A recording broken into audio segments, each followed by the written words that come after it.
Hello world of YouTube and welcome to another episode of Redacted, the show where I take a look at records that have a solid foundation but a spotty execution and making a better listening experience out of a project. And this month we're taking a look at a project that I teased that I would do last year when I reviewed this band's newest record, most recent record, which is also, like this record, a double album.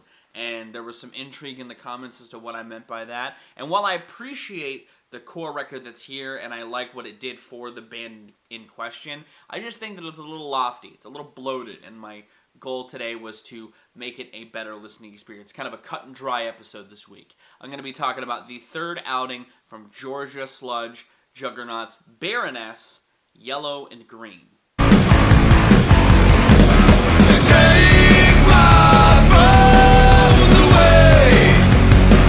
Now, like I said in the intro, I appreciate what this record did for Baroness. I like that it let them stretch their wings a little bit, get a little catchy, dip into some psychedelic sounds. I like some of the guitar sounds on here, and I like some of the propulsive moments that still coat this release, even if it's going for a catchier atmosphere and catchier songwriting. And I like the general songwriting on this record as a whole. I just feel like it's a bit much. It's a bit too bloated. You could really rein in some of the moments where they get a little too self-indulgent. And that was my ultimate goal with this project. The regular record is like a good 74-minute jaunt, and I cut out 20 minutes of it and kept it at a nice, tight 55-minute listen. And honestly, I also have more representation of one half than the other. That's not to detract from the other half, because some of the moments that I kept from it are some of my favorites of the record as a whole, but I do feel like the second half of the record, Green, is where the album gets its most bogged down and its most sort of idiosyncratic, and feels like they're sort of rehashing some ideas from Yellow in a way that detracts from the overall package as a whole. But either way, since we're talking about specifics of songs, let's go ahead and show you the track listing I nailed down and talk about why I picked what and why I put it where I did in the track listing.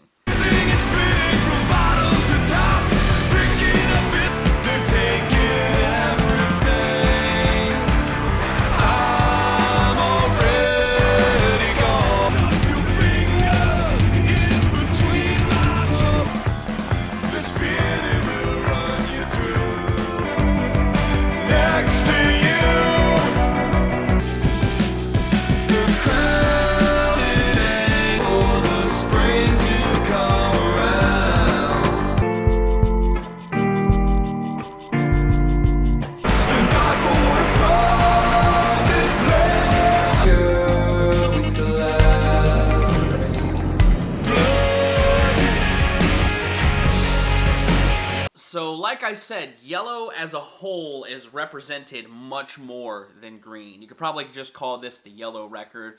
I like Green more, so I probably would call it Green, but it has Yellow on the cover. Yellow would probably be the one that they would end up going with, because I like the Yellow cover art. It's very pretty, it's very nice, and it's well put together. Now, I cut off the top the Yellow and Green theme because I feel like it felt unnecessary. You know, Red and Blue didn't have themes. Neither did Purple, the record that followed after this. So I cut those because they were, while I liked Green's theme and I initially had a version where I kept Green's theme, I ultimately removed it because it was just fluff. It was just filler. And you'll actually notice, looking at the track listing, I cut a lot of the other instrumental passages, but I'll get to that in a minute. I kept the one that I kept for a reason. But I opened the record with how Yellow opens proper with Take My Bones Away, because I think that is a colossal song that melds the sludgier ideas seen on the earlier work with the catchier tendencies that they're aiming for on here, and it makes this harmonious marriage come together in a great way.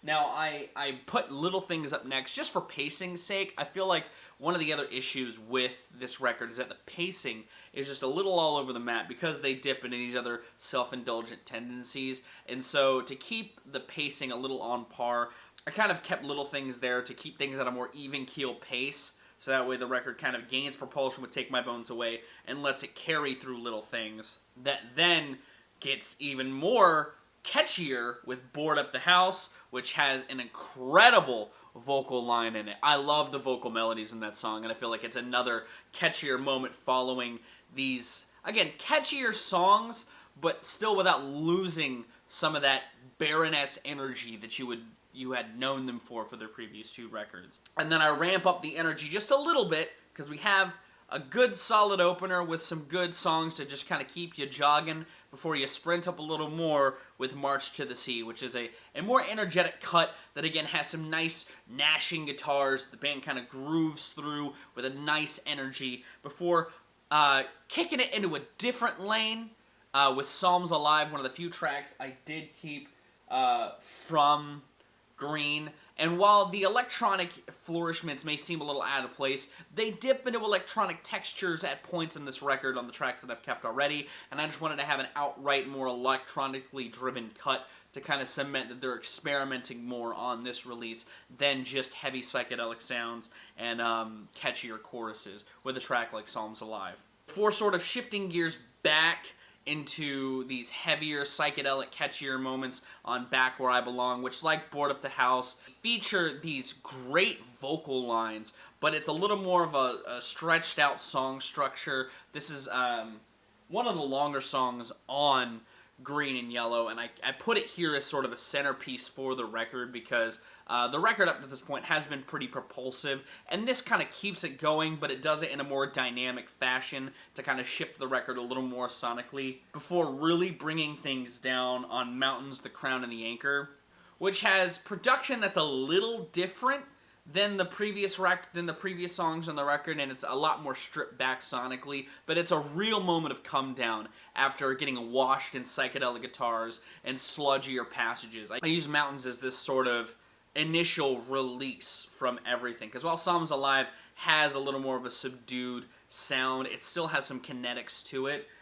in just a different fashion. And Cocainium kind of comes after Mountains, the Crown, and the Anchor because it starts minimally, it has more of this spacious sound before this bass pops in and the groove really settles, but it kind of kicks off this back half of the record of not being as sludgy, but still retaining more of those psychedelic elements that were in earlier parts of the record. It still has a really good hook that has a nice little bit of grovelly bite to it, but it's not nearly as intense as Take My Bones Away or Board Up the House. That then leads into Stretchmarker, which is another more softer moment, because the back half of the record I tried to keep a little softer before, and to kind of give you this wind-down experience. It's the one instrumental passage I kept from Yellow and Green, because I feel like while it's not as sort of shimmery as Twinkler, it has a lot of good accompaniment in the sound that kind of give it a more rich experience to kind of act as a continued sort of extension from Cocainium's sound before giving you one last big dose of energy